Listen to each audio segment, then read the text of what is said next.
Hello, I am Donnie, and I am the cute one. And I'm Chelsea, and I'm the cute one. TGIF, cuties. TGIF. I don't know if that means anything, but it is Friday. Mm-hmm. Friday from hell, perhaps, but it's Friday nonetheless. Sure. So, cuties, this is a space of love and safety. It's a safe space where we, the cute ones, will not be talking about the president or whatever hateful policies he puts in place, but I also want to make that known before any comments come like, well, then why? We're not the tolerant left. I don't know who said we were, just as a people, but we certainly behind these microphones are not. In fact, I'm perhaps the most intolerant left you've ever found. If you're a conservative with a short haircut, don't get me started. So I don't know who said these lies that we were tolerant, but we ain't. I hate that man and everything he stands for. So if you, a listener, are looking for a space that speaks highly of him, thank you for your support thus far, but this ain't it. So bye. But for those of you staying, we always wanted this show to be a place where you can escape to, and we want to continue to be that, where you can just come on, laugh at our stupidity, at our smarts occasionally, when we're, ungodly witty. And humble, too. So humble. We'll continue to be that space, but we may occasionally need to use this space to talk shit on that bloated gas bag. So if we occasionally do, just know we need it. Yeah. I think that Donnie and I work really hard to try to thread the needle of acknowledging the dumpster fire that this universe has become, but also, I've said it once, I'll say it a million more times in the next 4 years. We need hee hee ha ha now more than ever. So I know it kind of started out as a joke when I randomly called you Peter Griffin the other week, Donnie, and I talked about grinding my gears with Peter Griffin. I almost feel like we should add a segment at the end, not an every week segment, but like, for example, if I needed to rage against people equating autism with being a Nazi, if I wanted to say, hey, that's a stupid fucking argument, but if you're going to be making that stupid fucking argument, do it better. Don't use the word Asperger's. I encourage everybody out there, Google it. The call's coming from inside the house. So maybe, in conclusion, maybe we just put it at the end for if and when we need to rant. So that way the cuties that are trying to check out and laugh about pop culture, we can give them a heads up of we're about to grind our gears with Peter Griffin. I like that a lot. But maybe, even though we're stealing the concept, maybe we can call it something that's us specific, so that this way, if it does go viral, we're not just shouting out Family Guy. We're bringing people to us. Cute and cunty, we can call it. And maybe we'll have someone write a theme song. I'm the cunt one. Oh, yeah, I like that. Well, we've done it. So in addition to just this past week, which we shan't be mentioning, except maybe 100 more times, who knows what today's episode will bring. I don't know if you can hear it, but there is snot among us today. Not the snot itself, but I can see it as well. When you first signed on, I thought you were very sad. You had a stressful morning. And I knew about the 2-hour delay, so I know you probably did have a stressful morning. And I know about the week, so I knew you're probably sad, but I was like, oh, I see it in her face. And then I remembered, oh no, she's just sick. Yeah, shout out to Maryland schools. They do not want our children in those buildings. Oh, there might be ice on the ground, 2-hour delay. Oh, there's a single snowflake in the air, let's cancel schools. So in addition to all of that, in addition to schools being out, in addition to me forgetting my wedding ring today, cuties, don't start a rumor. We are twin stigmatas, like that Lindsay Lohan movie. And so naturally, we both got sick at the same time. But I chose to not rest, recuperate, take Mucinex. I chose to forge ahead with my family's previously planned mountain ski vacation. So in a spoiler to no one, I'm still sick. It turns out that fresh mountain air, skiing down the hills of Seven Springs, it doesn't do much for the flu. Is that a Pepe original? It sure is. It sounded like it. It was either Pepe or Willie Nelson. I couldn't tell. Potato, potato, tomato, tomato. But I did have a lovely ski trip, minus hacking up a lung on the mountains. Well, that's good. Shout out to Seven Springs in Pennsylvania. They have ski school. So the girls went to ski school for 5 hours a day, which was lovely. They got to learn how to ski, but most importantly, that's daycare, baby. So Dr. Bald and I got to hit the slopes by ourselves, have a nice little day date. I wasn't going to ask questions, Chelsea, but when you sent me videos of you and Dr. Bald skiing, I did wonder, where are those children? We locked him up in a cage. We gave him a little gerbil glass of water that they could suckle at, and we said, have fun. I just imagine the oldest one like Goofy in that Christmas episode like this. Wahoo! So while we were experiencing those delightful 5 hours child-free, I realized I love my husband very much. Not enough to wear my wedding rings today, apparently, but I love so much about him. But one of my favorite things is when he picks up on one of my vocal stems, having no idea the origin story of it. Because whenever I would be going fast or doing a trick or doing a little jump, He put a candy cane in your ass? he would put a candy cane in my ass and I'd say, Yahoo! No, he started saying, she's zooming, dude. I just laughed and enjoyed it, and I was not going to tell him the origin story of Abby Lee Miller backing out in that wheelchair, zooming to Baskin Robbins. Oh, that's brilliant. I know. It was my favorite thing. But it also makes me sick because now I know how often you say it. I've said it every single episode for the last 5 weeks, but that's because you keep bringing up your potential MS diagnosis. Well, yeah, but that makes sense in that context. And we are pop culture lovers with listeners who also love pop culture, so we all get it. But for you to say it enough in the world, for Dr. Ball to pick up on it, that's sick behavior. Perhaps. But I am sick, quite literally. That's true. You're right. So I also had the flu. I didn't go skiing, Chelsea. I did stay home, which is probably what the doctor ordered. But I did have a busy weekend scheduled for me. So on Sunday, I was supposed to go to my aunt's house in Pennsylvania and do dinner with her and my middle sister. And then on Monday, I was supposed to get that tattoo in Bensalem, my Wicked tattoo. But all of that canceled because I was at home with the flu. But then I decided to make a new appointment for a tattoo. So I'm using Kendrick's tattoo artist, who's also a Boxer's bartender, you may recall. And he's New York based, so I'm not going home for it anymore. I'm just going to get it done in tattoo. And when I sent him what I wanted, he said, oh, I just did the same idea for someone else, but instead of line work, I detailed it. And I was like, well, let me see. And he sent it, and it is stunning. I liked the idea of it before, but I wasn't sold on the design I was going to put on me for life, because it does look, and it's not just the artist that made it for me. It's just what Cynthia Erivo's hand looks like. Does look pterodactyl hands because the other 3 fingers are hidden behind the couch that she's holding. So this guy drew the fingers in and it's shaded. It's just beautiful. I can't wait to have it. February 7th. Stay tuned. I was a little bit worried because, number one, I'm the queen of learning from experience. I have several tattoos in Comic Sans. I have several bad tattoos on my body, and my tattoos are journals from high school. They're a moment in time. They reflect the person I was. I'm a little embarrassed of it, but I still love little Chelsea. Oh, you really thought you were doing something by getting a 3-legged Dickosaurus on your thigh. But I didn't want your first tattoo experience to be similar. But you sent me this latest tattoo mock-up, and it's so cute. Also this week, Chelsea, though, besides this new tattoo appointment, my sister has announced publicly that she's pregnant. Yeah! Now, some of us already knew that. Chelsea being that person. I was the first person to know, actually. Truly, before the mother herself. This was the witchcraft Chelsea did a few months ago. When I was in Nashville at that wedding, and Chelsea texted me and said, is your sister pregnant? And I said, I don't think so. And she said, well, if she doesn't want to be, tell her to be safe. So then I screen capped that immediately and sent it to my sister. And we laughed at Chelsea, made fun of her even, called her a little weirdo. And then she took 5 pregnancy tests, all positive.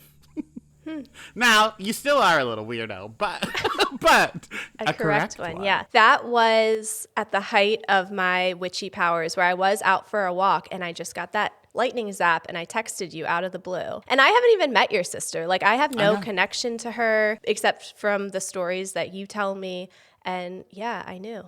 I just knew. Yeah. And I also will say, Chelsea knew other stuff because there were some secrets where I was like, Chelsea knew bad stuff. She needs to be burned at the stake. This is not that.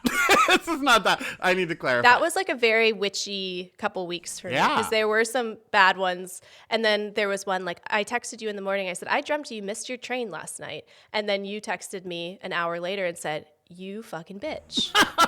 So this was a happy occasion. At least I can channel my witchiness for good and for evil. Because you also, and this is not public information yet, so we won't be using pronouns here, or in the world, apparently. Shout out to Donald Trump. It's happening already, buddy. You're welcome. But you also know the sex of the baby, which is also correct. Yeah, that was the second one. And that is usually much like I can do witchcraft, but I can't manifest money. Gender of babies, I'm not usually connected in that way. I am just taking a 50-50 shot. But this time I did text you when you confirmed that she was. And I said, oh, it's a blank. Yeah. Chelsea vividly had a vision of baby genitalia. I was like, I know what it is. Speaking of this gender reveal, I did say let's make it a Patreon exclusive gender reveal where people have to log in for a live show where you and I announce the gender, and then we can give the couple half the profits. Because it's not going to, like, our listeners probably will tune in just because they're already Patreon members, but like the mother of my sister's to charge husband. the mother-in-law. Yeah. And then we light her house on fire, but it's pink or blue. The mother-in-law logs in for the Zoom, and it's just us in her backyard with gasoline. Everybody take a look at Nancy's screen. Her name's not Nancy. I don't know this mother-in-law. And then I shoot a quail into the sky. But the gender reveal. My mother had a wonderful idea for it. And she texts me. And Callie knows about all of this as well. So I don't know... What the surprise would be. Yeah, I don't know why it had to be a secret 1 week before, but then suddenly it wasn't. She had an idea for the gender reveal, and it started like this. How do you contact a celebrity on Instagram? I want to ask Travis Kelce to do a video for Callie's gender reveal. He does this dance on Are You Smarter Than a Celebrity? Is it true or is it false? I want the video to be, is it pink or is it blue? This was sent at 4:30 p.m. At 9:18 p.m., I said, there's a message button on his Instagram page. You could try there. And then she must have done it. And then the next day said, it went away. Should I do it again? I said, that's so weird. He may have it set so that random fans can't message him, which could be true. But she also asked the host of Survivor to do it. So Joe Callie Rogan? messaged Jeff Probst. Oh. Oh, Joe Rogan was Fear Factor, right? Yeah. And now he leads his own Fear Factor. Sure does. Callie messaged me and she's like, she wants Jeff Probst to do our gender reveal. And I was like, well, wait, she wants someone else to do it too. So then I told her that. And then she was like, oh, I know. She said she was upset that you didn't send her an answer. Because I didn't say, oh, that's so exciting. Lauren. I love this woman's chutzpah that she's like, fuck Cameo. I'm going to have a direct line to Travis Kelce. I wouldn't be surprised if your mom sent a follow-up message and was like, could you get Taylor to pop in and sing a song, maybe write an original song to that would announce be nice, this? Yeah. But at least that would make sense. Callie is a Swiftie. Callie's famously not a football So fan. this is a gender reveal for your mom with her favorite celebrity that she's going to slide into the DMs of. But I think it is something genetic with moms because back in the day when a group of content creators were terrorizing my life for no fucking reason, my mom did turn to me and said, well, just call Andy Cohen. I'm sure you could go and watch What Happens Live and get this all sorted. I was like, sometimes there are moments where I realize exactly where my delusions of grandeur come from. But think of the ratings if you were the guest on Watch What Happens Live and then those crazies were the guest bartenders, but Andy Cohen put poison in 2 of the drinks and then made that little group, 2 of them had to drink poison. Top tier television. It sure would be. Congratulations, Callie. I got one more thing. Cuties, if you hear music playing in the background, someone decided to take a shower today. So he has music playing as he does that. Sabotage. The whole experience. So cuties, if you want to watch this instead of just listen, if you want to see me angry that someone's sabotaging this recording, you can go on YouTube and see it all there. So this week brought us Lo Bosworth's engagement, the death of David Lynch, Joel McHale replacing McDreamy in Scream 7, Justin Bieber unfollowing his wife on Instagram and then claiming he was hacked, the release of Onyx Storm, and the end and then resurgence of TikTok in the United States. What is Onyx Storm? I knew all the other words. Onyx Storm is the 3rd book in the Fourth Wing series. God, I'm still it on makes book sense, 2, I don't know. but me and Tom will eventually be covering it, Cuties. Probably on Dumpster Dive, maybe on an Instagram Live. But the Fourth Wing series might be my favorite series I've read yet. Wow. Dragons, Donnie. Dragons. Oh, okay. So let's talk about TikTok. Okay, let's. Because it really was the equivalent of my Instagram stories when I tell everybody, all right, I'm going to bed. And then just moments later, I post 16 more stories because they really made it a big deal. And then 12 hours later, there she was. My tinfoil hat is on tight, Chelsea. Between that, Instagram, I've got opinions. But then I also know that all this is happening just to make us not talk about real things. So I don't want to think about it. I'm torn. But with that said, I did delete my TikTok for good. Honestly, I'm at a point with social media. I'm not trying to get banned from Instagram, but I'm not trying anymore. So if I suddenly disappear, you know where to find us on this podcast. I am deactivated, not deleted, because I still want access to my photos if I ever need them. But I deactivated my Facebook, and then when you do, it asks why. And I wrote, I hate Trump and all his puppets. You really took a stand. I did. But I want to talk about how people on TikTok acted as it was being shut down. And I don't want to take away from the fact, like, it's fucking wild that we banned a social media platform before, AK-47s, etc. But there was this interesting trend, and circles become circles, because it was set to the Peter Griffin audio of saying, like, well, since we're all going to die, I can tell you, I don't care for The Godfather. And it was all of these TikTok influencers telling their secrets. Like, the plane's going down, so let me confess my sins. Here's the thing. Before we get into the specifics of what they were confessing, why? Right. Like, you're not sinking to the bottom of the ocean. You certainly could still exist on other social media platforms. Yes, that's odd. And I'm assuming it's not just like little secrets like I fart in bed. Like, it's probably things that are against their whole brand, yes? Yes. For example, some fitness influencers admitted that their perky glutes were courtesy of Brazilian butt lifts and not their workout videos. Others admitted that they hadn't actually done the workouts that they had posted. There was, okay, and here's where it gets very TikTok-y, which I am going to miss how TikTok used to be, because I've got to imagine it's not going to be the same now that whatever shenanigans are going on with whoever's going to buy it. One TikToker, Kaylee May, who became famous for making fancy, elaborate ice cubes, often filled with fruits and flowers, admitted that she didn't even use them. There's this one TikTok influencer who was famous for how she did her makeup, Meredith Duxbury, and she used to do 10 pumps of foundation and just slather it on. And people always thought that was insane because she looks like that meme of that boy who put peanut butter all over his face and was like smiling. And she admitted, oh yeah, I would wipe off the foundation. I was just encouraging you to do 10 pumps of foundation to go through product. Like, this is her brand. I don't understand this logic. And then this one I found funny. Carter Kench, who was famous for going into stores and hunting for Squishmallows, the stuffy brand. He would always find these really like exotic and rare ones. And it turned out he was just buying them from Amazon, planting them in the store, and then recording him finding them. What? I don't understand why you would say this. Yeah. And there were a lot of funny ones, like the Duolingo bird, and I'll put the picture here on YouTube. The Duolingo bird revealed that they're just someone in a mascot costume named Mark. Like, I found that funny. Yeah. But a lot of them were very... It's like the finale of The Hills. When you say it's all fake and then bring the show back 10 years later,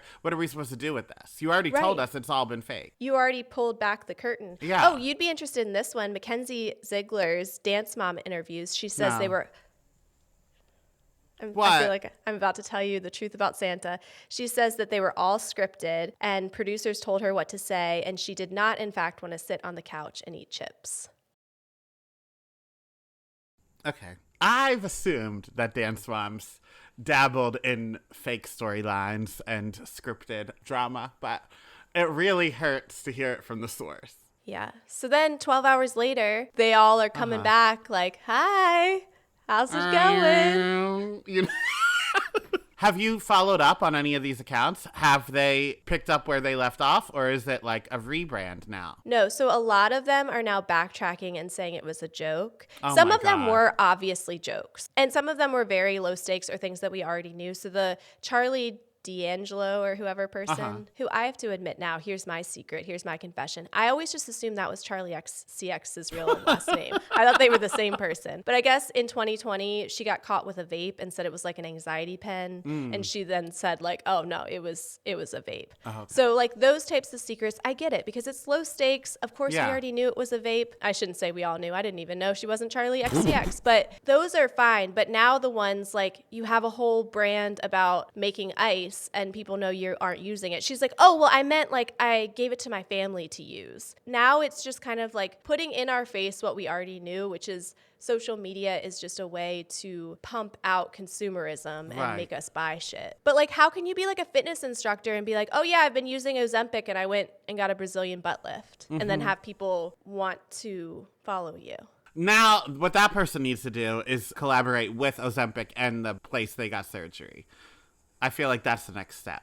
Because I'm not doing any sit-up you tell me to do. There were also a lot of influencers who said like, oh, my skincare routine, it's the Instagram filter. It's not this magic serum, which feels very counterintuitive because if the platform you're making your money from is going away, why would you want to sever ties with the brand deals that you have? Or if you're a fitness instructor, like the potential client base for training people in real life. It's just really wild that we really acted like we were sinking to the bottom of the ocean. And no, we're all just still existing. And now you have to be like, just kidding. Now we'll know if fan culture is loyal or not. Because we always talk about cancel culture is not real. You can do anything and still have a fan base. Is it true? Because if Charli D'Amelio is getting Brazilian butt lifts and not eating ice, are we still going to follow her? We'll never know. I hope she has another brat summer coming up soon. So you know I'm not on TikTok, Chelsea. So I didn't know any of that. Thank you. But I did while I was sick. Not ski. I sat on this couch and rotted away. When I felt just a tickle in my throat, I was like, let me go to the movies. So I pushed back. I knew a sickness was coming. So I went to the movies. It would be my last night on Earth. So I went to see The Last Showgirl with Pamela Anderson, Jamie Lee Curtis, Kiernan Shipka of Sabrina fame. And Mad Men. Oh, yeah. I always forget you're a Mad Men. I never forget. Oh, I thought you were saying you always forget she was in Mad Men. I never forget. They replaced poor Bobby 18 times, but she stood the test of time smoking those cigs. Because she's brilliant. She was the best part about the movie. I'll say it until I die. But I'm going to get some pushback. If anyone saw this movie, I am the different opinion here. But it's about this woman, Pamela Anderson, who's been a Vegas showgirl since the 80s. And now that it's 2020, she clearly aged out. Her best friend is Jamie Lee Curtis. Kiernan Shipka is one of the younger Vegas showgirls who's like trying to look for the next thing. And to her, she's like, I can show my titties anywhere. Like, I did it here and now I'll do it somewhere else. And Pamela Anderson is like, no, this was art. This was art. What you're about to do is like sick strip stuff. But like this felt like something. So it's just different opinions about like what showgirls were and what they are and all the in between. And so I think it's a beautiful film. Pamela Anderson is getting a lot of applause for the movie. And that's where I disagree. What? Oh, I thought you were going to talk about her no makeup era. No. I think she looks good. And like, she looks good with or without the makeup. She has both on in the movie. But I think when she's just hanging with Brenda Song and Jamie Lee Curtis and Kiernan Shipka, she's having a good time. She's charming. I would love for her to be a guest on the podcast and like giggle with us. But then there are times when it's like dramatic or she's supposed to be scared. And that's when I was like, why does this woman have an Oscar nomination right now? Like the one person's like, oh, a mouse. And I wasn't scared for her. And I'm afraid of mice. So I should feel the terror with you. But this, oh, a mouse. Like, Betty Boop enough. Do you remember one time when I was live on Instagram with Steven from Faces by Bravo, and I looked down and I said, oh my God, there's a mouse, and then I caught it with a coffee cup? I don't. It happened one time. I said, I have to go, Steven, there's a mouse in my basement. And then I just took my coffee cup, which was empty, and I just plopped it on the mouse. And I went upstairs to Dr. Bald. I said, I caught a mouse. And he was like, no, you didn't. And I said, no, I caught a mouse. He said, how? I said, I just caught it. I was quick.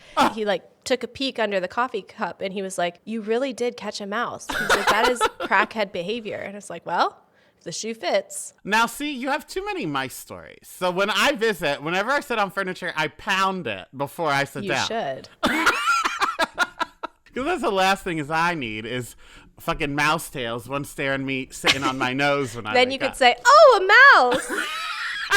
And get an Oscar nomination along the way. I saw The TV Glow, which is about these two teenagers and then turn into adults who are obsessed with the show from the 90s, blah, blah, blah, blah, blah. And when I read about it on IMDb, it was like the most important trans work of our lifetime. I hated it. I like the idea of it. If we had like the director on, I could talk to him about the story and the script. I loved all of that. Didn't love anything else about it. Okay. It was an hour and a half and felt very long, which I have the same opinion about something else that the Cuties will be hearing about on Monday. Oopsie kitty. Now, something I didn't feel that way about. I'll make this one short, and then I do need to dedicate time to the last one. Back in Action, starring Jamie Foxx and Cameron Diaz. Cameron still got it. She's never looked better. She's never acted better. They set it up for a sequel at the end. I hope we get it. People on Instagram are saying their chemistry wasn't there. I said, what the fuck movie were you watching? You may recall her last movie that we've seen from her was Annie from 2014, in which she starred alongside Jamie Foxx, and now her first movie back is with Jamie Foxx. That has to say something. These two love each other. I'm so excited for her comeback. She's so charming. And I think it's really cool that she actually did take a step back and like raise her kids and now, boom, back in action. Is that what it was for? I think so. Okay. It was an intentional step back. I know she had kids in that time, so shame on me for presuming motherhood was the reason. Okay, that's happier. I just assumed she wanted to retire and then ran out of money and was forced to come back. But if we say it was a break, that's better. She is married to a Madden brother, and she is in-laws with Diana Ross's people. I'm not going to hand out money to my in-laws if they need it. Actually, that is true. Just this very episode, you actually were scheming ways to take money from them for a gender reveal on Patreon. Tune on Zoom if you want money, Cameron Diaz. Okay, the last movie I need to talk about is a Lifetime original. Cuties, before you even say, how do I watch it? Go on Amazon Prime. If you're an Amazon Prime member, you can sign up for a free trial to the Lifetime Movie Club. Get it? And then watch this movie. The Killer Inside, the Ruth Finley story, starring Terry Hatcher. Now, it's about this woman who, when she was 16... Is this a true story? True story. When she was 16, someone broke into her house, branded her with an iron. She has trauma from it, obviously, blah, blah, blah. She's moved on. Now she's like in her mid-50s. It takes place in 1977. She lives in Kansas. She's in her mid-50s, and she starts receiving phone calls and letters of someone who probably is that person. Like someone who knows about that, someone who says, don't get the police involved. It is chilling. And then Terry Hatcher's best friend in it is named Susan. So whenever she talked about Susan, I was like, what if this is a spinoff and she has split personalities from Desperate Housewives? There was a lot going through my mind, but it was so good. It does go to a very dark place, darker than being branded with an iron, but it is also thrilling. It's also comedic. It's also chilling. It is brilliant. Terry Hatcher's best work. I've tagged her on Instagram saying the same Several times I've seen you've tagged her on Instagram. She's going to start thinking that you're sending her letters, threatening her to not get the police involved. It is so good. Well, shout out to you, Terry Hatcher. And just a friendly reminder for everybody, we are covering Desperate Housewives over on the Patreon. And things are really picking up now. Aren't they? So now it's time for the cutie of the week. Would you like to go first or second? There were so many cuties to choose from this week. So many people out there just doing good, making cute little moments. I'll go first. Okay. I normally don't talk about Bravo shows, but I have been catching up on all my programs, and I will forever be a Kyle Richards stan. I hate you. No, she's brilliant. Now, I will say this. In her fight with Dorit, do I think that Kyle is telling the truth at all? No. Do I think Dorit has her pegged for the kind of human she is and what this fight is actually about? Yes. I think Dorit is 100% right. I think Dorit knows the root of the fight. I think Dorit knows what makes Kyle jealous. I think Dorit knows how Kyle operates. They have been friends for 10 years. But with all of that said, who gives a fuck? Because I am on Kyle's side until the day I stop breathing. Steal my house. I will steal your goddamn house. Okay, so this is the thing, and this is what I always forget about why I have so much fun when we do choose to talk about Bravo shows together, is I forget that your Doogie Richards love is very similar to when I talk to Taria from What Else Is Going On. Go and listen to her show if you want more Bravo. But when I talk to her about my favorites, specifically when I talk to her about my love of Lisa Barlow, because we are saying the same things, and the things that make you love Doogie Richards are the things that make me hate her.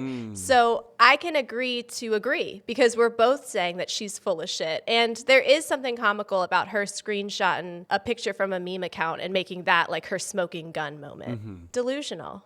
And that's why I like her too. I do think she and I would get along if we ever hung out all day. I think if I was her assistant, she and I would have a wonderful life together because she would have me move in because everyone else is moving out on her. But I think that I am delusional. I think it's hard for me to see myself as the bad guy. I think she and I have a lot in common. And because of that, I love in others what I love about myself. We love a self-love moment. So maybe if you moved in with her, you could get her to burn that. Don't, because I want it. Say it. Finish it so the cuties know what you're talking about. I'm sure they've heard me rant about this, but the most egregious thing about Doogie Richards is that she has that bright-ass neon sign right in her foyer. That's the only thing missing from this recording right now is if I had it right behind me. It would make sense. It would make sense. Emily Hanks has one. It looks adorable behind her when she is recording. It's in Kyle's foyer. It's Michael Scott from The Office with that St. Pauli's girl. Why is it in your foyer? Why are you immediately walking into somebody's home and being assaulted by like 3 a.m. bar lighting? Because it's right on top of that black table with the tiled floor. The pink adds an ambiance to it. I love it. My cutie of the week is Harrison Ford because The Hollywood Reporter says that Harrison Ford has thoughts about a new species of snake that has been named the, and I'm certainly not going to say this correct, Tachymediotis harrisonfordi. Wait, really? Yes, literally. And I'll put the spelling on the YouTube. But Harrison Ford said, "These scientists keep naming critters after me, but it's always the ones that terrified children. I don't understand. I spend my free time now cross-stitching. I sing lullabies to my basil plants so they won't fear the night. Why?" Because that's what you're in movies with. So shout out Harrison Ford, and maybe if I get a cute, lovable kitten or puppy, I'll name them Harrison Fordy just for you. How bizarre. How bizarre indeed. And on that note, I think we did it. I have nothing to be a cunt one about. We've already been in the I think beginning. we've been a cunt consistently throughout this recording, so got it out of our system today. But buckle up, cuties, because next week is a whole new week. Sure is. So, cuties, thank you for listening. We wouldn't be here without you. Like I said, if you want to go to YouTube, we're there. We're also on Patreon. Our cheapest level to get bonus content is $5 a month. Anyone can do that.